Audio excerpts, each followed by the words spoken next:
Gloria Bell, Chris Dombrowski, Present. Madison Hall, Present. Ernesto Morales, Gretchen Newsom, Present. Janice Roberts, Here. Rick Smiles, Present. Doug Tracy.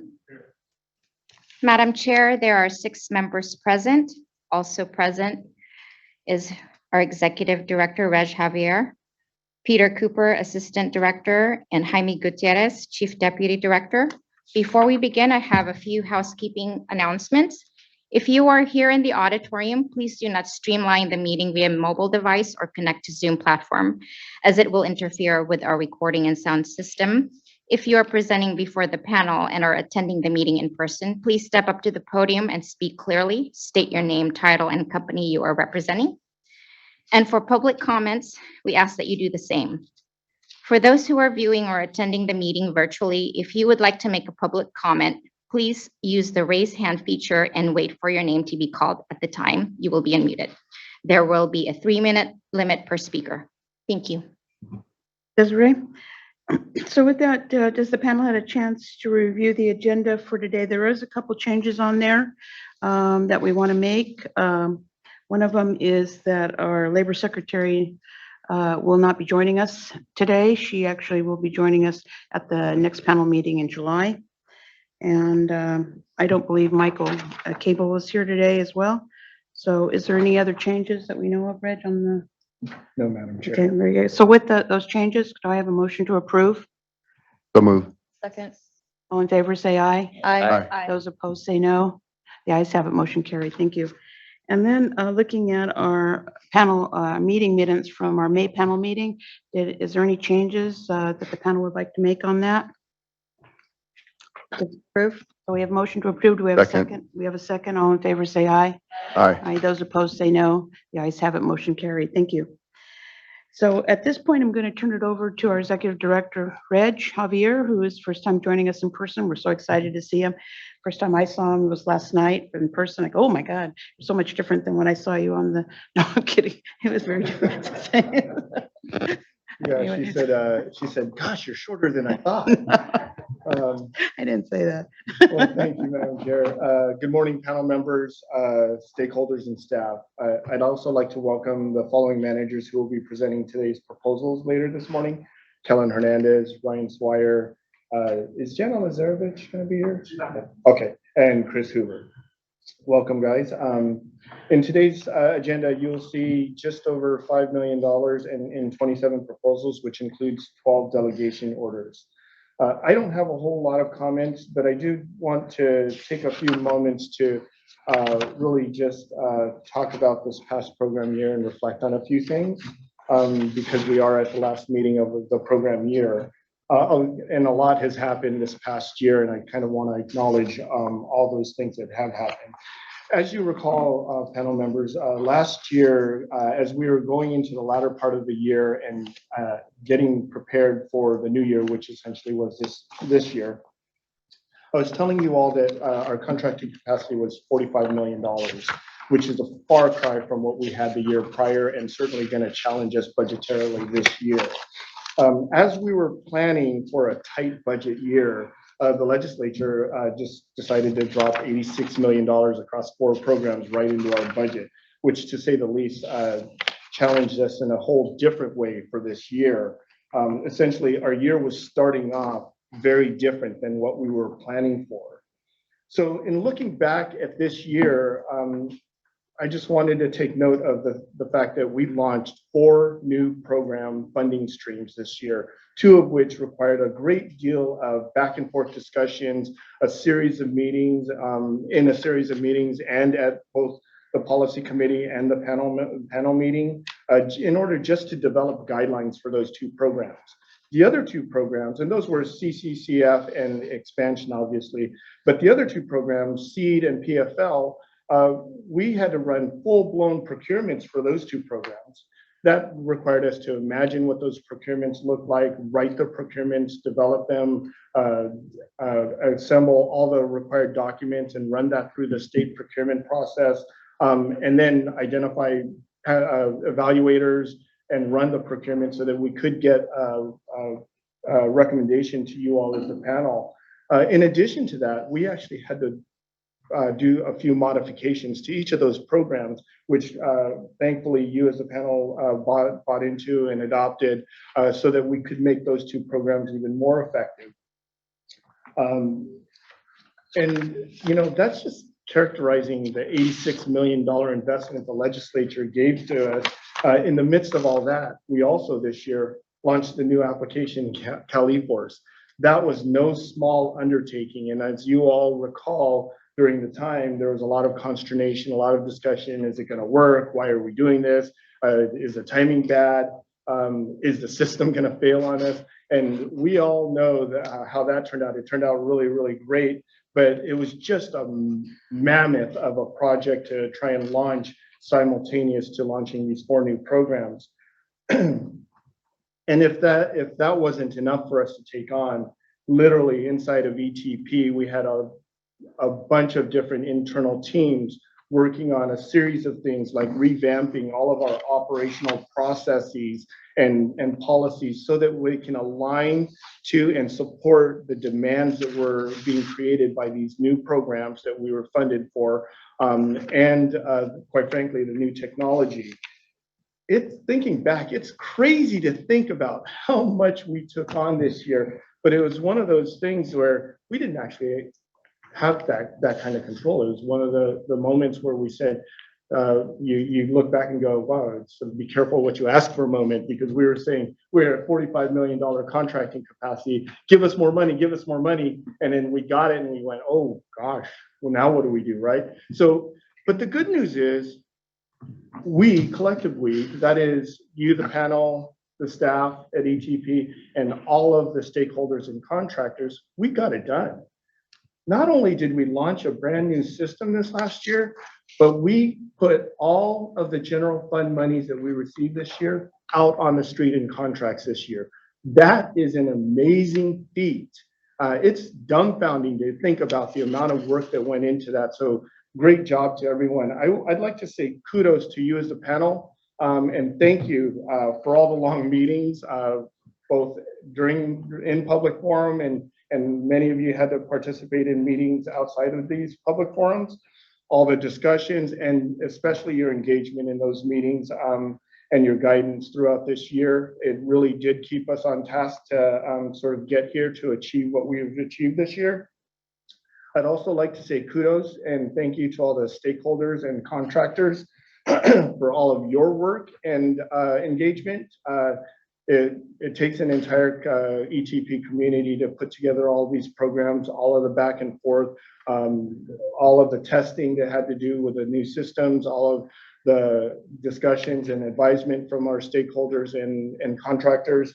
I'd also like to recognize that as I say these things, it always feels like there's a lot of work being put on the panel and ETP staff, but we also have to recognize that our stakeholders and contractor communities workload went through the roof, and they also had to be as fluid and flexible as we were trying to be, given all the changes that were happening. So thank you all.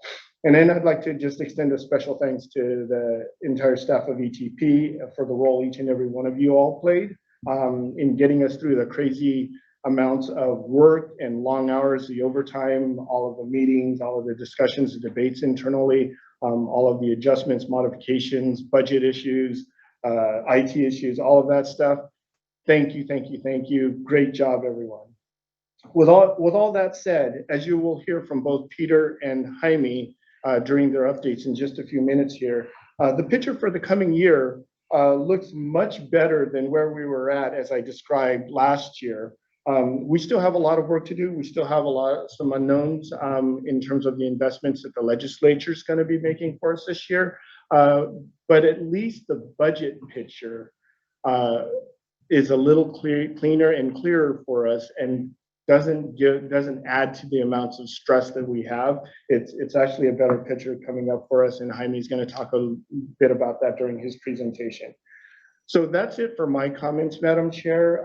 So unless the panel has any questions for me in particular, I'd like to turn it over to Assistant Director Peter Cooper for his report. Thanks, Peter. Okay, It sounds like my mic is working okay. I wasn't quite sure with the new setup. Well, good morning, everyone. Good morning, panel members, and welcome back, Reg. So I just have 3 quick updates for everybody. First, I'll kick off with regarding our apprenticeship program. The window for applying for the apprenticeship funding for this fiscal year coming up just closed. It closed May 31st, actually. We received over 60 applications for roughly $30 million. We're in the process of reviewing and analyzing the applications. And at the July panel, the next panel coming up, we'll be making recommendations about the cap for those. In order to stay within the allocation for apprenticeship, we will anticipate that all applicants will have to take some reduction in the amount they requested. We don't have $30 million in that allocation, so there will be some adjustments. And then panel, you'll see those applications coming to you, the apprenticeship ones, at the September panel meeting. Secondly, regarding the SEED program, the Social Entrepreneurs for Economic Development, this is a really exciting program. ETP has been administering, and it's getting a lot of attention. The governor's office, has been watching it very closely. In fact, Governor Newsom and Labor Secretary Palugia visited an immigrant-owned restaurant in downtown LA on June 10th. That was funded through the SEED program. It's a great example of the administration's effort to create a California for all. And we're very proud to be part of this program, working with a variety of new stakeholders for ETP across the state. The governor's press release is on our website if you'd like to check it out. Some great photos of the restaurant that he visited together with the labor secretary, Cezanne Bar and Grill. So if you're in the LA downtown area, I haven't been there. I plan to visit myself. So please check it out and support this business.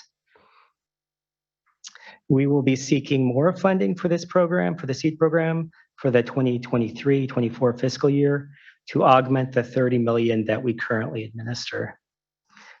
So the third update that I have, it's regarding the new funds for this fiscal year coming up, starting tomorrow. So the governor and the legislature have agreed on a budget, as you may have heard.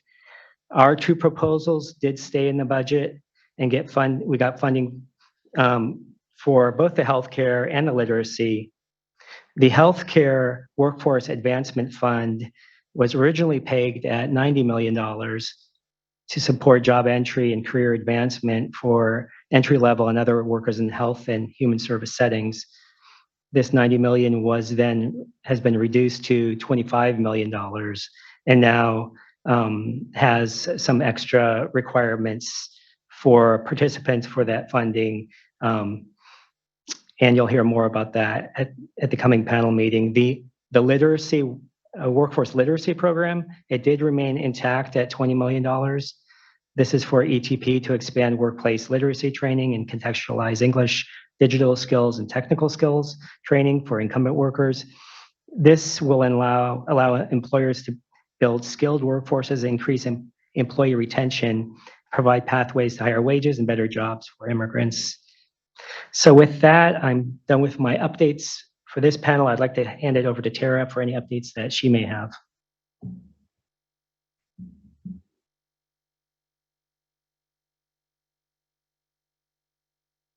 Morning, Tara. Oh, sounds like it is now. Mina, we have a PowerPoint, just a quick one. Good morning. Just a quick update on our information technology systems. Give her a second to pull that up.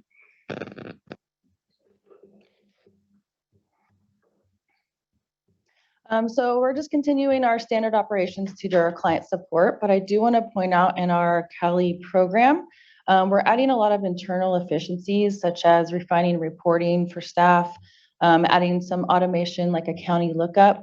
And as of tomorrow, we're implementing a automatic training letter that goes out after approvals from panel.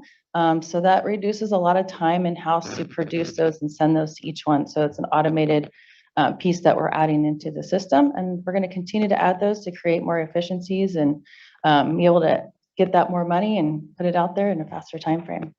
We're also working on Cali grants. We have our 7 grants within the system right now.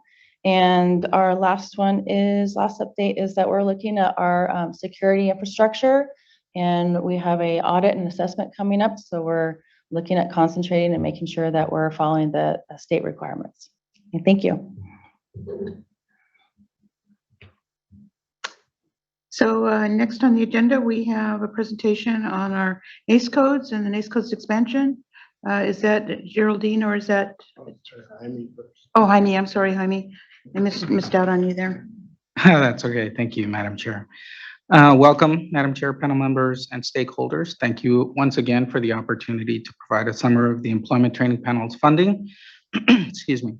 As Director Javier stated, today's panel meeting is for approximately a little under $5 million. That includes 13 approved delegation orders for a total of $626,333. If all proposals scheduled for this panel meeting are funded today, the panel will approve 27 projects, as was previously stated. Regarding the current demand, we do still have 262 remaining applications in the queue, 90 applications in development with the regional offices, 27 applications under review by the Application and Assessment Unit, and 145 applications that are pending review. Please do note that those 145 applications will roll over into the next fiscal year, so there's no need to submit new applications. The estimated value of the 262 applications is just over $52.8 million. So that is the total demand in dollars. 22.1 million in demand for single employer contracts, 2.3 million in demand for multiple employer contracts, 6.6 million in demand for small business, $875,432 in demand for critical proposals, and $21 million in demand for apprenticeships. Again, please note that the 145 submitted applications pending review will roll into the next fiscal year, which is fiscal year 22-23. Regarding allocations, we are currently within our allocated funding for state fiscal year 21-22. Regarding the funding and contract capacity for next fiscal year, so this coming state fiscal year 22-23, in the May panel meeting, Mr. Mario Maslach stated that ETP has projected 81 million contracting capacity, but that the ETP staff did anticipate the amount would go up as we did not have complete data yet. I'm happy to report that the contracting capacity for this coming fiscal year, 22-23, is going up from the initial projected 81 million to $92.9 million. So it's a nice increase. Furthermore, as Assistant Director Cooper stated, with the approval of the governor's budget, ETP will also have 25 million in general fund for the healthcare initiative. And a slight correction to what Assistant Director Cooper stated, the literacy initiative is actually $10 million, not $20 million. The EDP funding allocations for 22-23, because it did go up to $92.9 million total. So by category, the allocations will be as follows. Single employer, 34.8 million, small businesses, 5.8 million, MECs, 23.2 million, apprenticeships, 23.2 million, and critical proposals, 5.8 million, again, for a grand total of $92.9 million. With that, that is the final portion of my report, and I have one action item related to the consent calendar. At this time, I would request that the panel members identify which proposals, if any, they would like to pull from today's consent calendar, and then for a motion to approve the consent calendar with the exception and identity of the proposals being pulled. I mean, does the panel have any questions on the consent calendar? Anything they'd like to pull? All right, so with that, do I have a motion to approve the consent calendar? So move. Have a second? Second. We have a first and a second. All in favor, say aye. Aye. Aye. Those opposed, say no. The ayes have it. Motion carried. Thank you, Jaime. Thank you, Madam Chair. And Jaime, did you want to mention anything about the subcommittee meeting coming up and talk a little bit about that in August? Absolutely. Thank you, Madam Chair. We do have a subcommittee meeting, policy committee meeting that is going to be scheduled. We are trying to schedule that immediately after the next panel meeting. in July. So it'll hopefully be able to have that in the afternoon. It will have hopefully 3 major components at minimum. The first is the guidelines associated with the healthcare initiative. The second is the guidelines associated with the literacy initiative.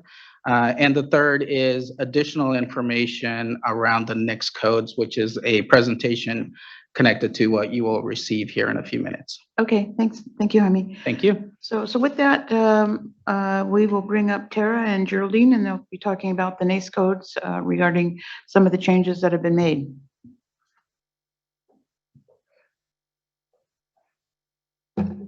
Good morning.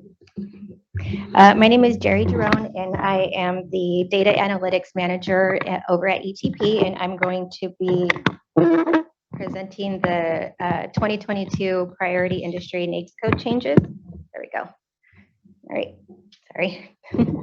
Okay, and we will be asking for an action item at the end to approve these changes that we found in 2022. Okay. So a little bit of background on NAICS. By definition, the North American Industry Classification System, also known as NAICS, was developed by federal statistical agencies in classifying and categorizing business establishments for the collection, analysis, and publication of statistical data related to the business economy of the North American countries, specifically Canada, Mexico, and the US. So the NAICS classification is similar to the Dewey Decimal System for industry sectors. They are 6 digits, where the first 2 digits are designated or designate the economic sector, and the remaining 4 digits are comprised of industry groupings and national industry subsectors. The Federal Office of Management and Budget reviews the NAICS codes every 5 years for potential revisions so that the classification system can keep pace with the changing economy. The last NAICS update was in 2017, and the current revisions has just come out this year in 2022. ETP then reviews the release codes or the release updates for any revisions that directly affect ETP's priority industry designations. Okay. So here you'll see on the right-hand side is ETP's current priority designations, and the panel establishes these funding priorities based on the demand of employers for trained workers and on the changes to the state's economy. ETP reviews applicants' NAICS codes to determine if the NAICS code is one that is designated as an industry being threatened by out-of-state competition. If the NAICS code is a priority industry code, the priority industry designation provides a higher reimbursement rate than non-priority industry codes and also allows companies to qualify for the lower set priority wage. And also in times when we have a moratorium on certain industries to see if the NAICS code will prevent or allow a company to be eligible to apply for ETP funding.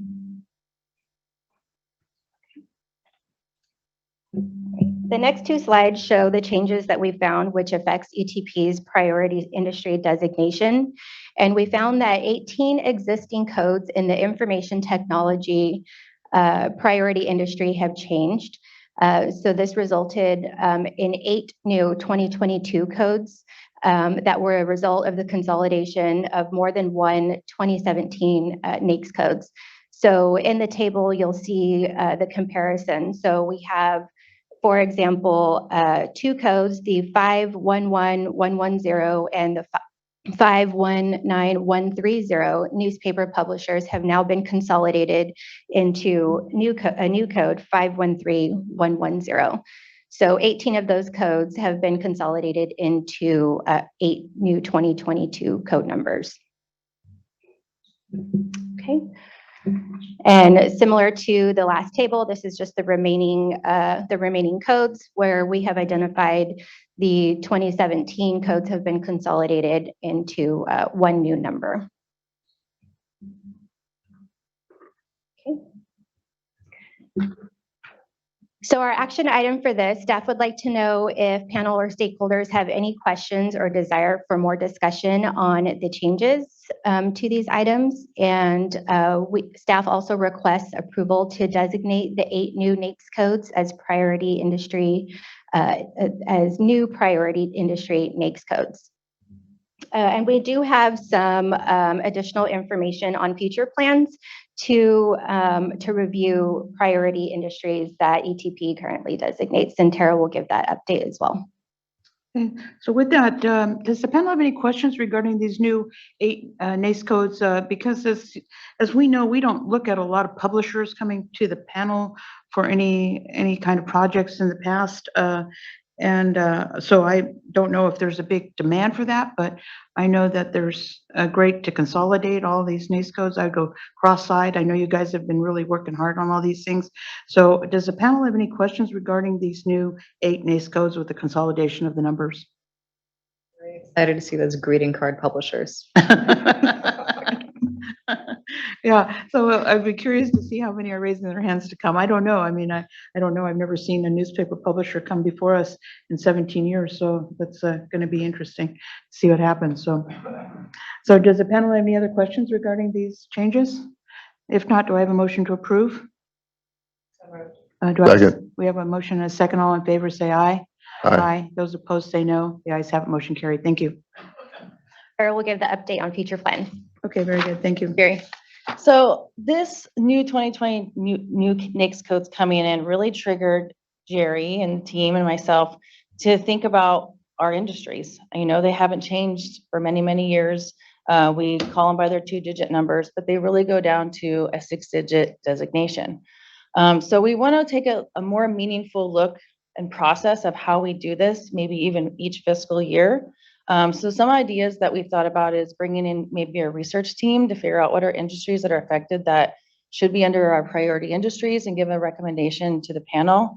It might be an internal work group, or it might be a collaboration of all these things. So we have a few months, and we're going to take the time over the next probably 8 months so that we can make some presentations and recommendations and figure out what our next changes possibly are before the next fiscal year and before they even apply. So I'm thinking around in April is when we need to have, if we're going to make some changes, that's where they would be. So what we see in our panel packet, we're just going to pull that forward and talk about it at a later date. Is that correct? yeah, we're going to take, like I said, a meaningful process and really look at it from outside lens, not just an inside lens, to see maybe what we're missing.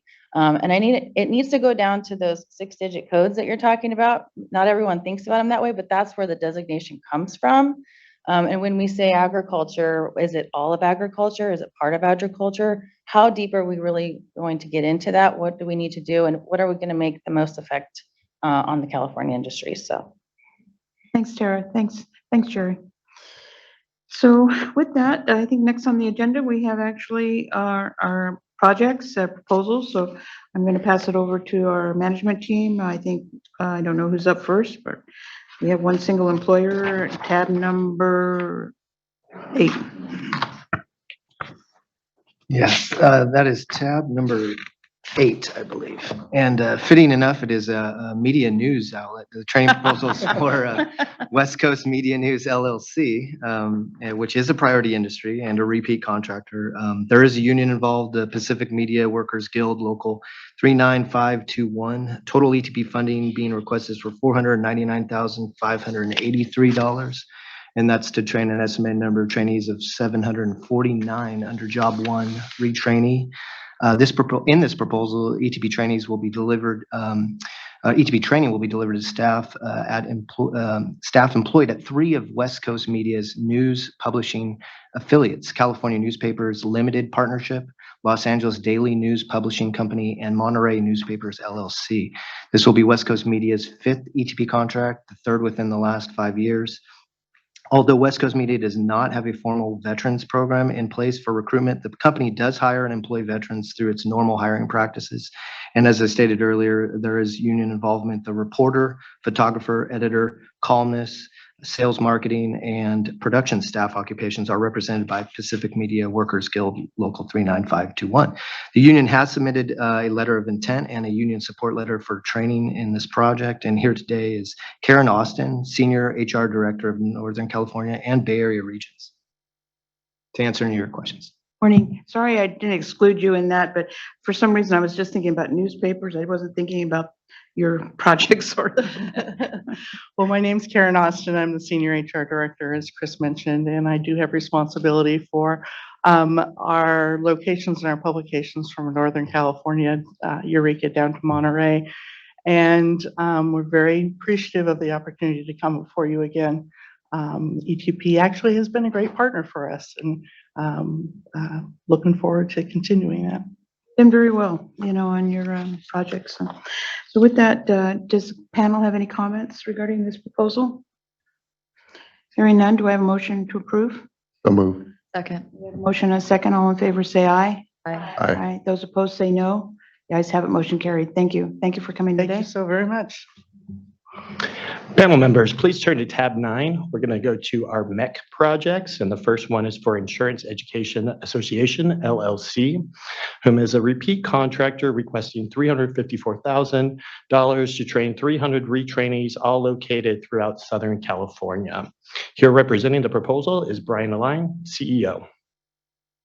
Thank you, Ryan. I'm Brian Elaine, Chief Executive Officer for the Insurance Education Association. Thank you for this opportunity. Also want to just take a moment to thank Mark Reeves, our contract analysis analyst from the North Hollywood office, and also Ryan Swire here from North Hollywood Regional Manager. Happy to answer any questions that you have. I just have, curious, is that it's been 5 years. I don't know when your last contract was. Do you recall the date that you may have come before us before? So the Insurance Education Association was acquired by new owners in 2020, and we have new leadership. I was aware of a past ETP contract, but I don't have details of that.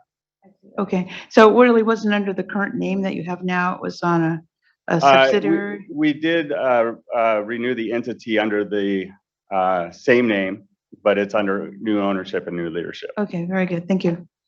Does the panel have any questions regarding this proposal? So do I have a motion to approve? Motion to approve. I have a Second. I have a first and a second. All in favor, say aye. Aye. Aye. Those opposed, say no. The ayes have it. Motion carried. Thank you very much. Thank you.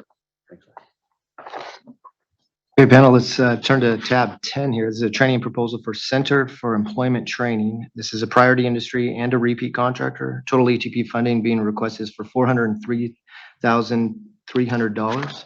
And that's to train an estimated number of trainees of 100 under Job 1, new hire with multiple barriers, ex-offender and at-risk youth elements to it. ETP funding training will be delivered at its 10 California locations in Coachella, Colton, El Centro, Oxnard, Salinas, San Diego, San Jose, Santa Maria, Soledad, and Watsonville.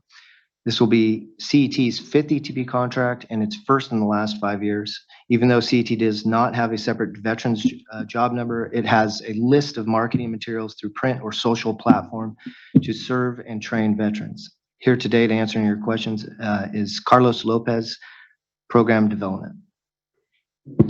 Thank you very much. Again, Carlos Lopez with Center for Employment Training.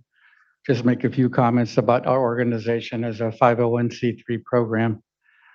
CET is a mission statement is to provide training services for hard to serve populations, people with low remediation skills, low educational skills. Again, as an accredited training program, our programs are approved by Department of Education. We work very, very closely with our employers. It's very, very important that we keep in close contact with employers throughout the program. Our training model is a contextual training model, which means hands-on equipment as much as possible. And of course, on lab equipment, also with our students. So if you have any questions on the project, I'm here to answer them. Unfortunately, I'd like to say Erica, our contract manager, is unable to attend. She got COVID and is in Colton. Otherwise, she would be here. But I will do my best to answer any questions you have. Questions regarding this proposal? Chair, I have many questions. Okay.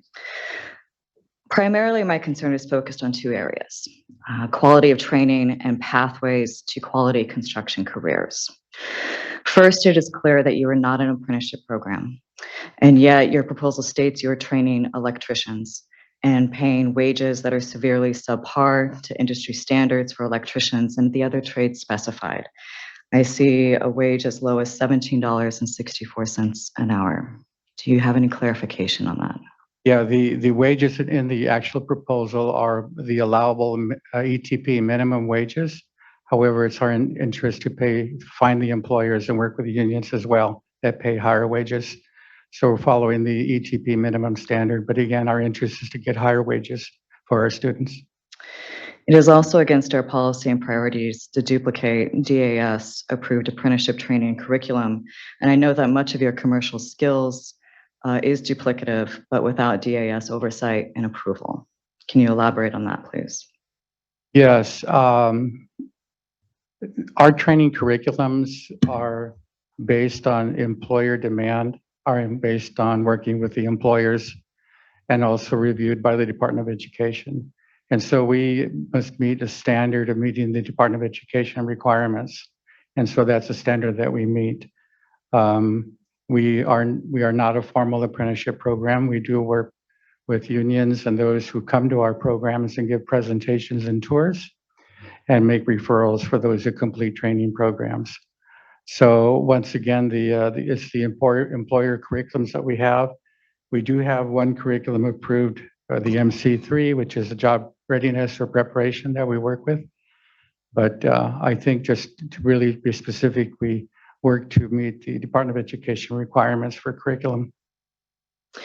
I'm aware that your programs operate on what's referred to as open rolling enrollment. Yes. Where, quote, you can start the class anytime you are ready, which sounds really nice unto itself, but requires one to think critically about the quality of training. It's a red flag for me. Trainees are told that they can come in at their leisure to fulfill their 900 hours, and I have heard from multiple trainees that the curriculum is largely self-guided and lacking, not actually based on selecting a course and being taught the course in a cohort by an instructor. One graduate from El Centro told me that he was provided a stack of books and told to go through them at his pace, and he learned very little, end quote. Your curriculum does not appear to be instructor guided and focused, but centered on fulfilling hours at the facility rather than learning the trade. The actual classes and curriculum do not appear to be provided in a level at all consistent with classroom-based instruction of apprenticeship programs. You also state on your website and your materials that the trainee applicants are to complete 900 hours of education and training, and that CET charges $14,000 in tuition for this training.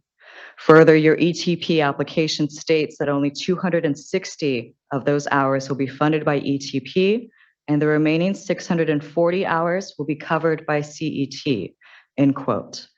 How exactly is CET covering this cost, or is it the trainee that pays the remainder of the bulk of the tuition? Well, just to answer the last part of your question, the trainees do not pay any cost of the tuition. They do not. But why does it constantly and consistently state on your website and promotional materials $14,000 for tuition? I think what you're referring to is the public requirement to list all the training programs in our website and the tuition. The organization is accredited by Department of Education, and we are required to submit information on each of our training programs, and the hours range of 300 to 900 hours for each of the programs. So that's a requirement of the Department of Education to report all the courses and the hours and the tuition. As far as the funding that pays for the in-kind, we have several matching resources. The first one is Pell Grants. The Pell Grant is an in-kind considered for paying the remaining portion of the money after ETP is earned. And again, that has to be earned through ETP through placement. Again, those are Pell Grants, and all of our training programs are accredited. As far as other resources, we have a large national farm worker training program that is in every one of our centers that's also can be used as a match and is as a match. In fact, the migrant seasonal farm worker profile is very similar to multiple barriers of people that we serve. So again, that's paid through the farm worker training program. We also have very close working relationship with the WIOA programs and the one-stop career centers. And there are many referrals and they too pay a portion of the tuition. So that along with the ETP money pays for the full tuition. The students are not charged any resources or any money for the program. And then if we have other projects like WANTO, and WANTO is a Department of Labor grant that we have for serving women in non-traditional skills that too is used as a match. And in some instances, we have corporate donations, like the Wells Fargo Corporate Givings Program we've had for almost 30 years, and that pays for part of the match. So to be clear to the panel, we have other resources to pay for in-kind contribution. And as far as the instruction, I can't speak specifically to the students in El Centro, I think is what I'm hearing. All I can tell you that all of our instructors approved by the Bureau of Post-Secondary Education range from 5 to 20 years of experience from the private sector. And it may have been during that period of COVID, I don't know, when things were not going well in our training programs because students were absent from training during that period of time. Probably was very difficult. But beyond that, I don't know what I could say, except that we do have professional instructors, facilities, and equipment in each of our facilities, and they are all returning to the program. I visited one of your facilities recently, and what I saw was not instruction occurring, but people working at their own pace on boards and some of the hands-on materials with some printouts. I did not witness an instructor instructing before a class. It seemed very much at their own pace and without that instruction.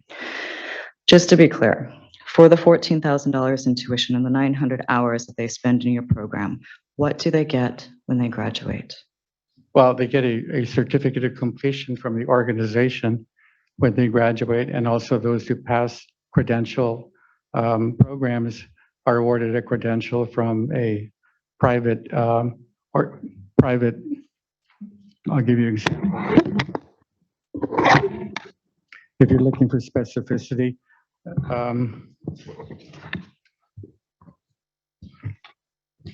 all I can say for each of the programs, besides the certificate, in the application, we list the types of credentials and that they're able to test for and pass. If they pass, they can get these credentials, such as green awareness and in the programs for the green technology. And as far as,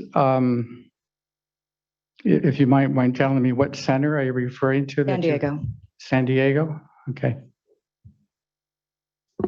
Related to that, you state within your proposal that once a trainee in the electrical trade graduates from the program, they can pursue an electrical trainee card. But this is afforded to anyone that pays $25 for the state of California. So it's clear to me that you're not providing certifications or electrical skills certifications for your program. Does the graduate of your program receive any electrical skill certifications, like an apprenticeship program?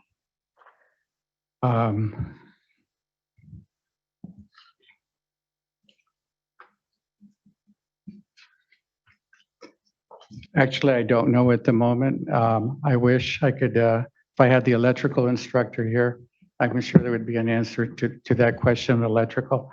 I do know that we do work closely with our partners with the electrical union people, and those who pass the test are qualified to go into apprenticeship.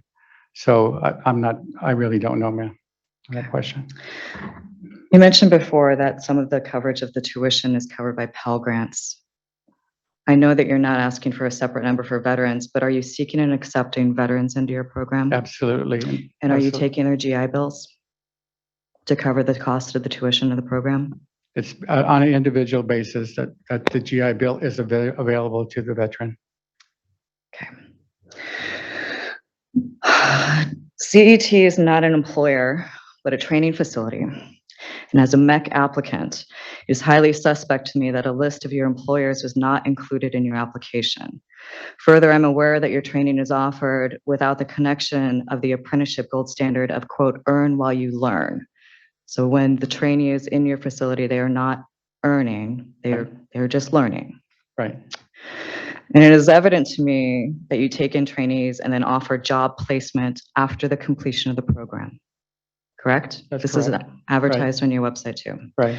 One of the graduates I spoke with elaborated as to what that job placement service was, whereby the CET staff member pulled out a phone book from underneath his desk and then called random construction contractors saying, I have a graduate, would you take him?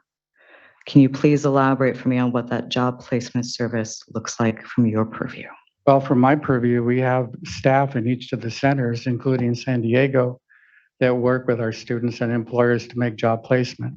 So what that looks like is our own outreach to employers for job placement. It also means working with the one-stop career centers in San Diego and all the other centers to work together in partnership for job placement. So we have, again, staff on board, and we work with the One-Stop Career Center for job placement. Why weren't the employers included in this list in your proposal? What we're used to and seeing as a panelist is a list of the employers that you're collaborating with and that they are telling you, we need these certifications and Right. these skills, train these folks. Generally speaking, those are employees already employed, not new hires. So Right. Due to this being a new hire, that isn't really a requirement because they don't really have a job yet. So they're coming from kind of entry level, and that's where we probably should have packaged this a little bit differently, with not maybe calling them full-on electricians, because that's, to your point, not they're the not case. electricians. They're entry level, but they're trying, in some cases, trying to get there. So it's a feeder program, training agency. So that's why you didn't see that with the 100B like some. And it doesn't, I have grave concerns. It feels like false promises of pathways to quality construction careers. What I've seen through the review of your application, your website and interviews seems to be almost predatory to the communities. It's the $14,000 in tuition that really, really bothers me.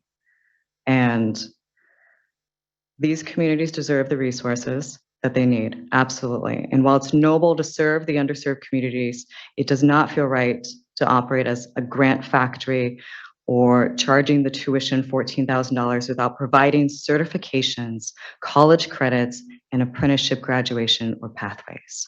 There are other programs that provide introduction to the construction industry for these very populations, including Second Chance in Los Angeles, Homework in San Diego, also pre-apprenticeship programs with union and non-union organizations that are free of charge, including the trade orientation programs or TOPS in San Jose where you're headquartered. I just don't feel comfortable in this one at all with what I have seen.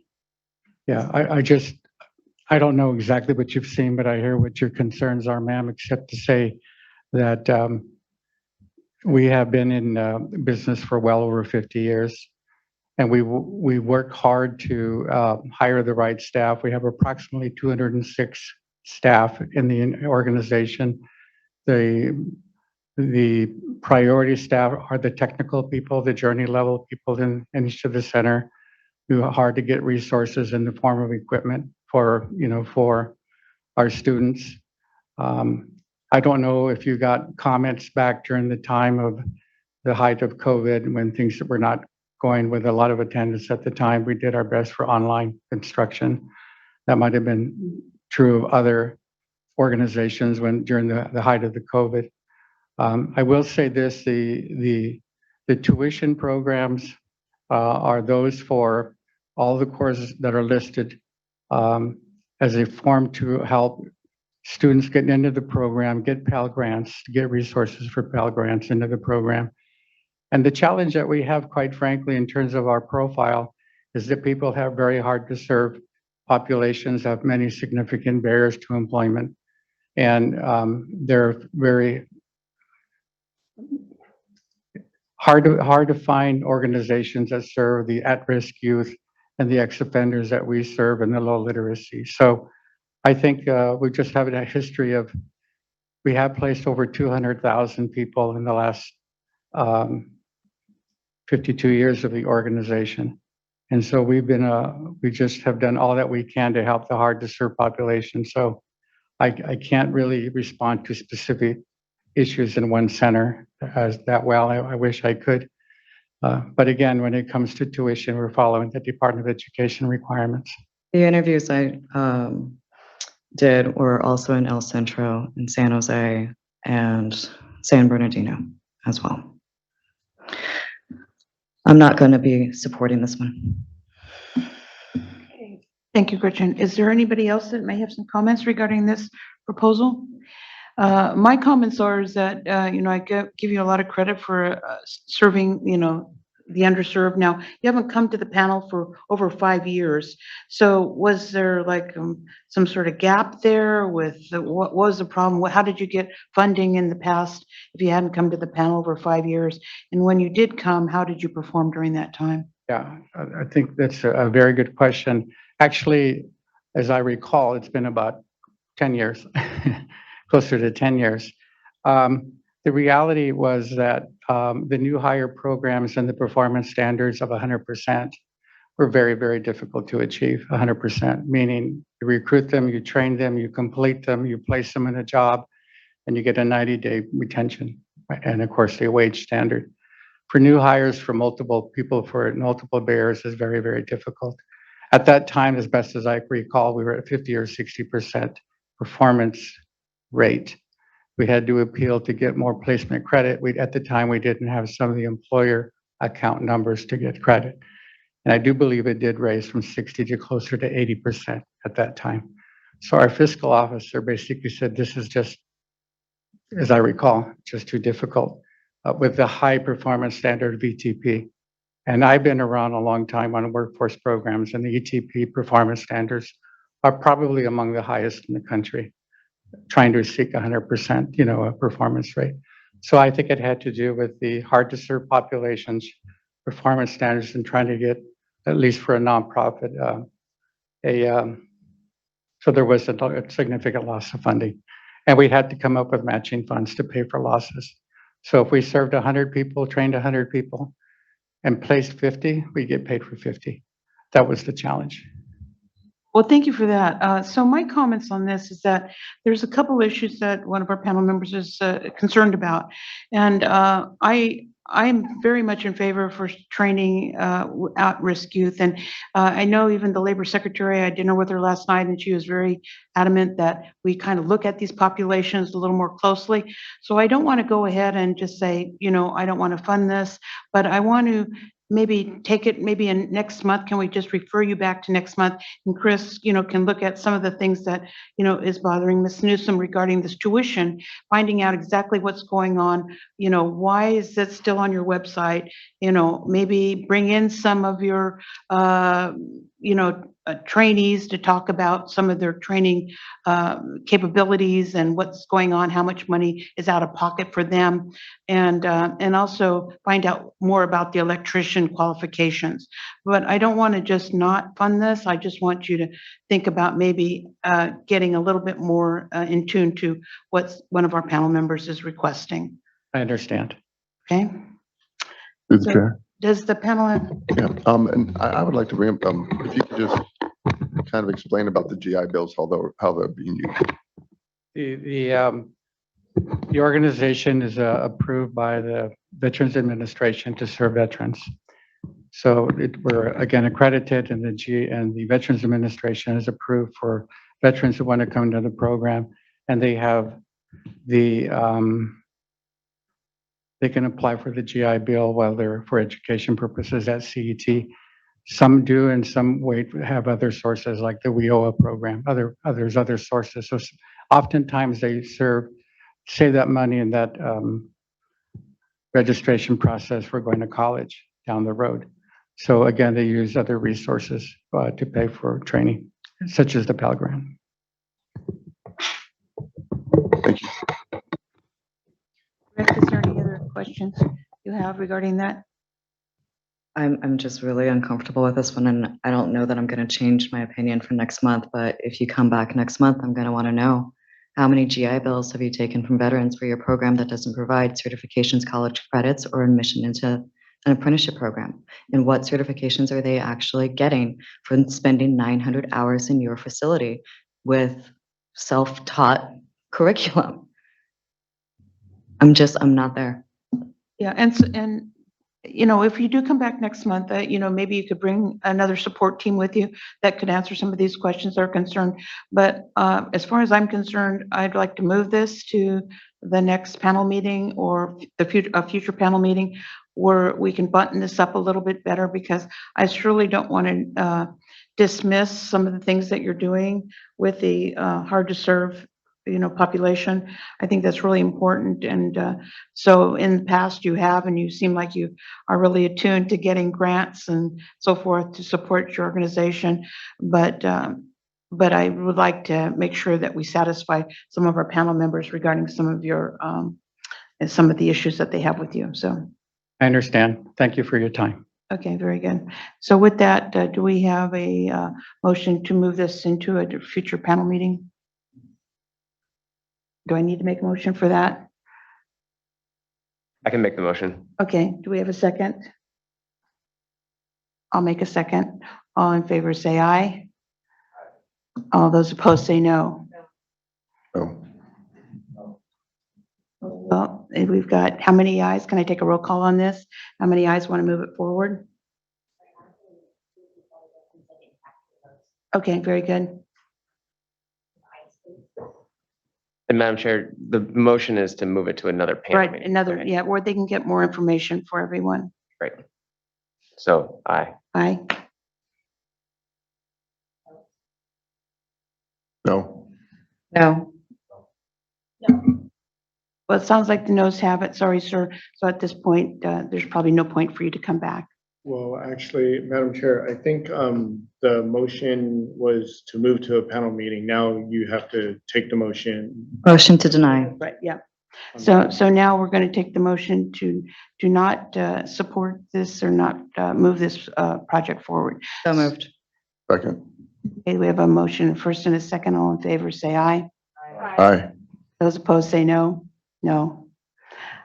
All right, the ayes have it. Thank you very much for coming.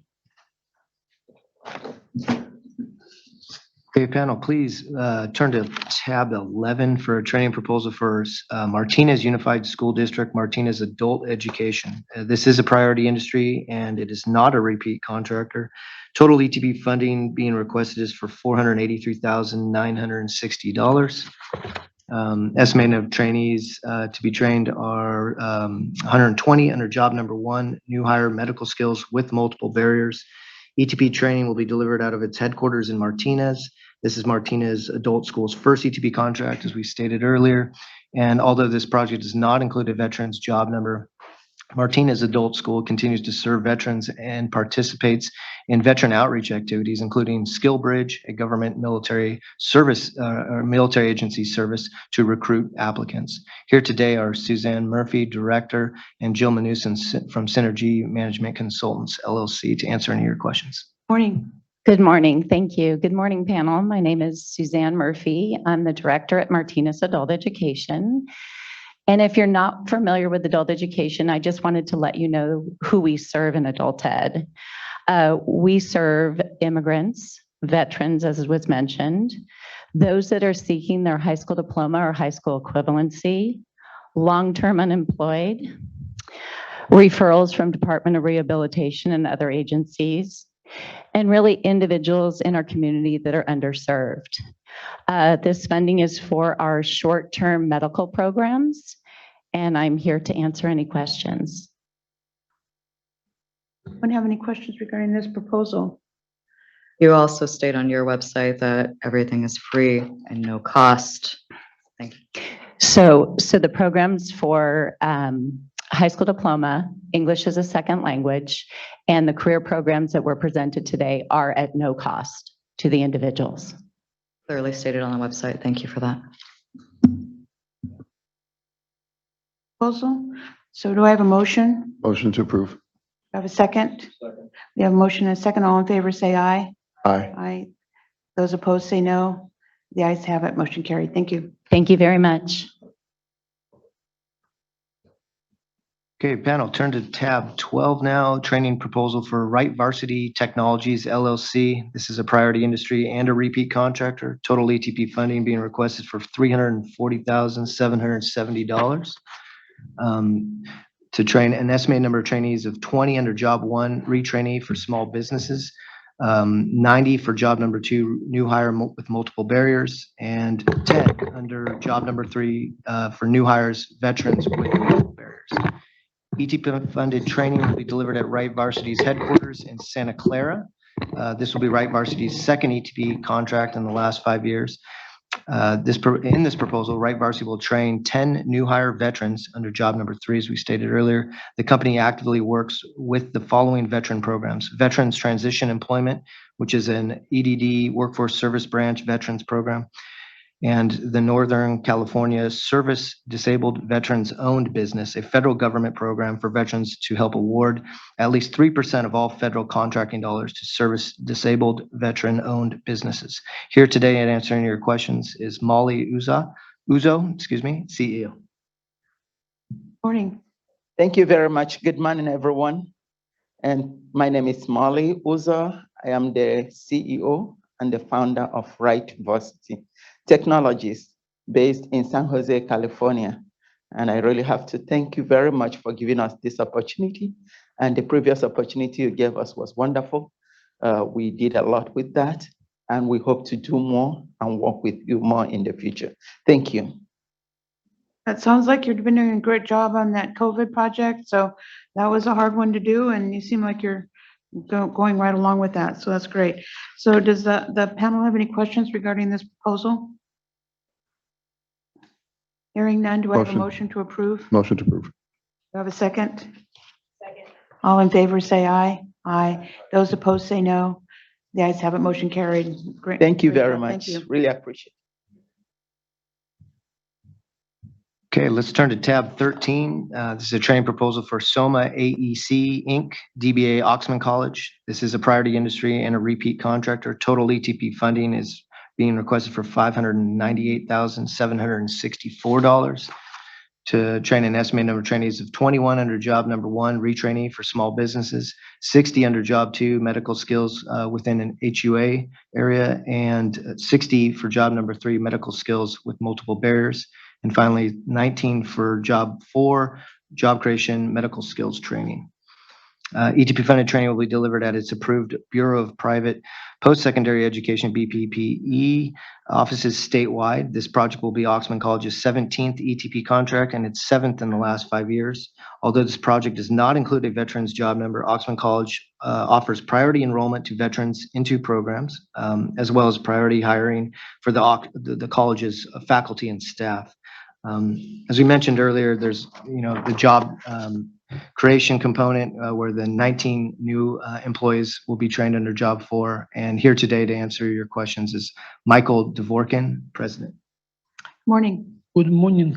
Thank you to the panel is staff for opportunity to present this is proposal. This is proposal for standard contract. And the last contract for standard contract was 1.5 years ago. Last year, we received contract for expansion. So it's additional, so 1 year it's not a count. We have excellent performance for all of them contract, included actually expansion.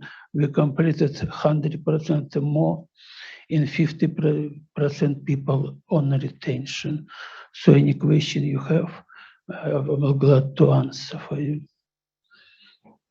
So my question with this, Michael, is that you kind of push the envelope of coming really very close together with your contract. So the expansion funds, we could run concurrent with the current fund. So I didn't get too alarmed about that. But here's the deal. If we fund you today, I don't want to see you for another year. I don't want you coming back, in July and saying, well, we got a new year now, so we got a new year, so we're going to start again. That's not going to happen. So I want you to kind of not push the envelope and get me excited about this, because I see you always coming, you kind of really kind of narrow it down and, coming as much as you do, we just need to work, open up our funds to a lot more companies nowadays, and you always come for the full max of your caps. Not to say that you don't do the performance, because you do. So, but I don't have any problem with that because you do have an expansion fund and we could run concurrently. But other than that, I just don't want you coming next month saying, we've got a new No, fiscal year, I'm I coming again. understand. Even we Okay. have, we train as a secretary of labor, they want to have a lot of women, and we train 90% women in healthcare, and also we train about 50% in architecture engineering. Okay, We very good. comply with. I really have a hard time hearing you, Michael. I'm sorry. It's something wrong with it. I hear more about your jacket than I do about you. So. Okay, so with that, do you have anything else you'd like to say? Yes, we have 90%. Last time we asked about new employer. We have 90% new employers. We have 90% people also will be new one. So a new company, we have waiting list actually, employer, because today is COVID. It's not a joke. People just died even today. We don't wear a mask, but you can see statistic for each nursing home. And this is really critical. Yeah, it's important engineering. Yes, it's true. But this is more important. I mean, when people have disabled living over there. So I just let you know. So, and I think I have everything what I want to say. Okay, very good. Thank you, Michael. So the employers are new, the trainees are new. Yeah. They have not been in the program before. If I could have staff elaborate a little bit, if you don't mind, through the chair. Go ahead. Under the expansion funds, it states that the potential earnings is only 71% of what was approved. Are you on track to get the whole 100%, or is it, No. I'm wondering if I need to right size this. Right, no, I think, I think what he was trying to say is that at the time when we were developing it, they're at least at the 70%, which they're required to be at. And I believe they've actually probably earned, I think that's what he was saying earlier, is they may have even close to probably already delivering all the training to earn 100%. For the expansion For funds. the expansion. Okay. And it's a good point you brought up. I was almost going to interject that these are new, small businesses, new employers coming within each one of these. And we hear you on coming back. It's just, we've been so flush with funds that we want to get the funding out to small businesses and to the medical shortage, with the medical skills and everything going on in the state. So that's why we kind of allowed this to come back as Yeah, soon as it no has. problem. I because hear we- you, though. We could run them concurrently, Chris. That's why I said I didn't get too alarmed about it. So. Right, and these MECs, they do really help us get our funds out without having to do individual contracts for each one of those small businesses or participating employers. So thank you, Gretchen, for bringing that up. Any other questions? Go ahead, Chris. No, I concur with the chair. Okay. Any other questions? If not, do I have a motion to approve? Motion to approve. I have a second. Second. All in favor, say aye. Aye. Those opposed, say no. The ayes have it. Motion carried. Thank you very much. I really appreciate it. You make my day today. Okay, very good. Thank you, Michael. So are you going to stand there and hold that mic the whole time? I might. All right. All right, panel members, I'm going to be presenting tab 14. This is a project out of the Sacramento office. Jana was going to present it, but was unable to attend this morning. Kellen will be presenting the following project for her as well. Tab 14 is for Porterville Adult School, whom is a first-time contractor requesting $564,620 in training to train 140 new hire trainees, all located in Tulare County. They're seeking a retention modification to 90 days out of 120 days with 3 employers, or 500 hours within 180 days. Here representing the proposal is Lorianne Torres, Director of Education, and Jill Musin, Consultant. Good morning, and good morning, Employment Training Board. I'm so thankful to be here. I want to thank you for the opportunity to present this proposal. Porterville Adult School is part of the Porterville Unified School District, also a member of the Current Adult Education Consortium and a partner of the Sequoia's Adult Ed Consortium. This proposal would provide no-cost training to, again, approximately 140 students or more. So we're very hopeful that we will be receiving these funds to be able to help these students. Although Porterville Adult School, it's our first time for this proposal, I was very successful in receiving ETP funding while I was the director of Tulare Adult School. So I know the process and the work it takes. So I'm open if you have any questions, and I want to thank you all. Questions regarding this? Can you elaborate for me on your job placement for them for the new hires? Yes. And are they currently employed for some of them or just new hires? Okay, so currently, so this is for 3 of our programs, our medical assistant program. We do have a placement and a pass rate of about 85% from our last program. Prior to that, it was higher, but due to COVID, our number dropped just slightly. For our nurse assistant program, it was a 98% pass rate, 100% placement rate, thank you. And our surgical tech, this is our 3rd cohort that we will be starting in August. But our last class that just completed, the end of May, they are sitting to take their state test this month. So our hope is that it will be just like our first class, that 100% of our students pass and are placed. Thank you. Any other comments from the panel regarding this proposal? Hearing none, do I have a motion? Motion to approve. Do I have a second? Second. All in favor, say aye. Aye. Those opposed, say no. The ayes have it, motion carried. Thank you. Thank you all so much. Good morning, panel members. I'm here to present our proposal developed in the Sacramento Regional Office. If you will please turn to tab number 15. Visalia Adult School, Visalia Unified School District. This will be Visalia Adult School's first ETP contract. Visalia Adult School is requesting $564,640 in total ETP funding. They plan to train a total of 160 new hire trainees and 1 job number. Visalia Adult School serves Tulare County, and training will be delivered at the school's location in Visalia. Visalia Adult School provides training to adult students for jobs in the medical skills fields, including medical billing and coding, medical assistants, and certified nurse assistants.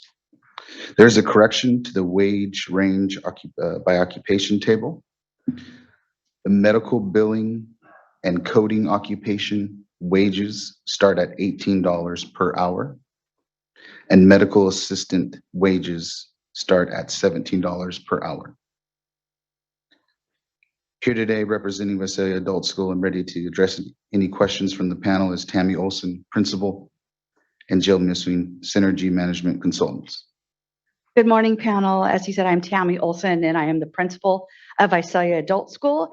We are part of the Visalia Unified School District and a member of the Sequoia's Adult Ed Consortium. I'd like to thank you for this opportunity to be before you and are as happy to answer any questions that you have of me.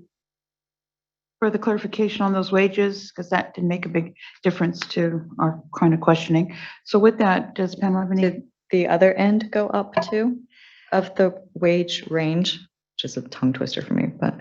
Yes, and the wages that were in the first proposal were from last year, and we pulled all the numbers for our students that just got hired at the end of this school year, and all of them, including the CNA, also went up, I think, almost by $1 in our area. So it's great to see that they're increasing those wages in our area.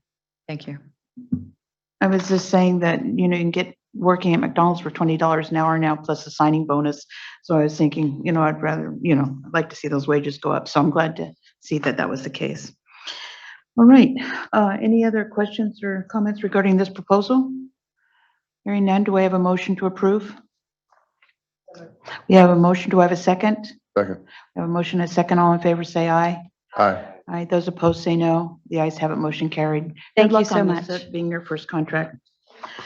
So with that, we've come to the end of our proposals.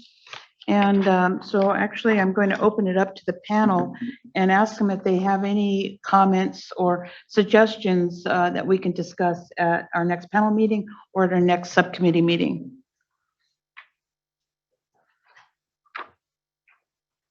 Hearing none, I'm going to open it up for public comment for matters that weren't on the agenda.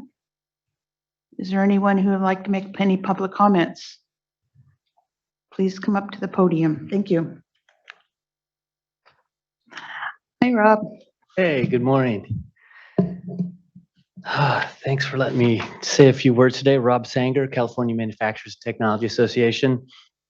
Thanks for all the great work to the panel, to Reg and ETP staff.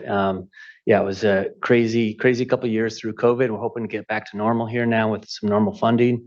My comments today are more around the priority industry category, and CMTA would love to work with ETP as they do look to refining these NAICS codes for priority industries.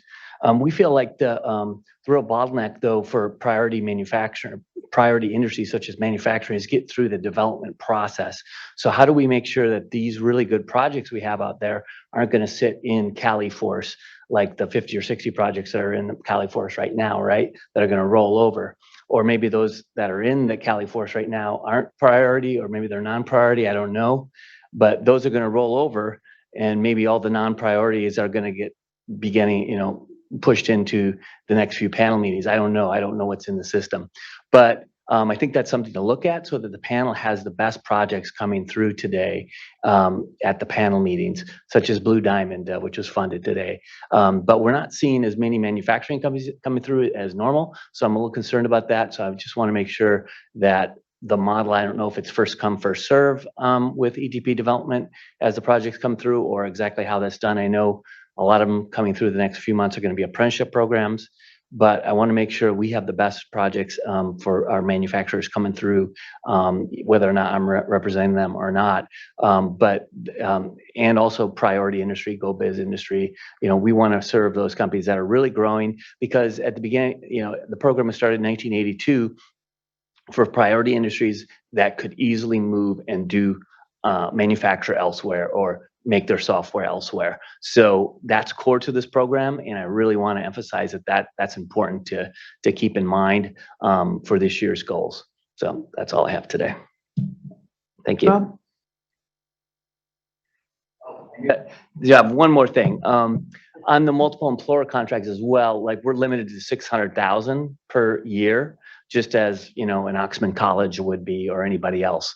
So I really would ask to take a look at the caps on the multiple employer contracts that are serving really good companies, right? That are going to use these funds that don't want to go through the single employer process. So that's the other interesting thing to look at, is for the multiple employer contractors that are trusted stakeholders that have been doing this for a long time, that really work really closely and allow those companies to do their own internal training, and we don't limit them. We don't say you need to use our trainers. You can use your internal subject matter experts. So that's one other item. Thanks a lot.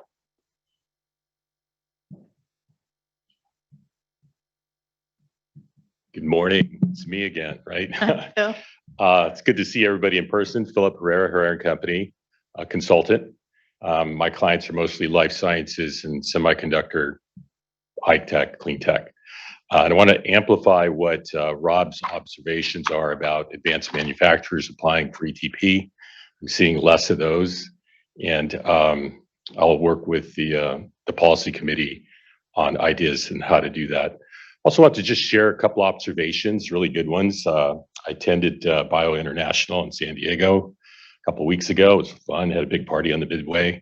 But there was a California pavilion, and ETP was talked positively about there, along with the suite of incentives that are available through GoBiz. I always want to remind the panel that we can fund projects that aren't big multiplier effect kinds of projects, but ETP is in the conversation with CalCompetes and CAFTA and these other incentives, and it's a good thing.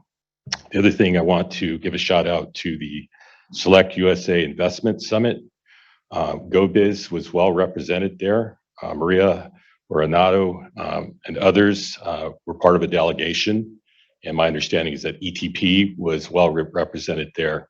I happened to apply for it. I didn't quite make the cut for X, Y, and Z for any reason, but I looked at it on LinkedIn. It looked like a very, very successful event. And then my last comments is what Reg said, is the agency's overcome a lot in 2 years, looking at IT systems, staffing, and different kinds of funding. I just want to give a shout out to everyone who's part of the solution in doing that. So keep up the good work, and I look forward to the next policy committee meeting. Anyone else? Okay, so with that, I'm going to adjourn the meeting. Go ahead, I'm sorry. Oh, anybody online? I'm sorry. Good point. No public comment this time. So with that, I'd like to adjourn the meeting. Thank you.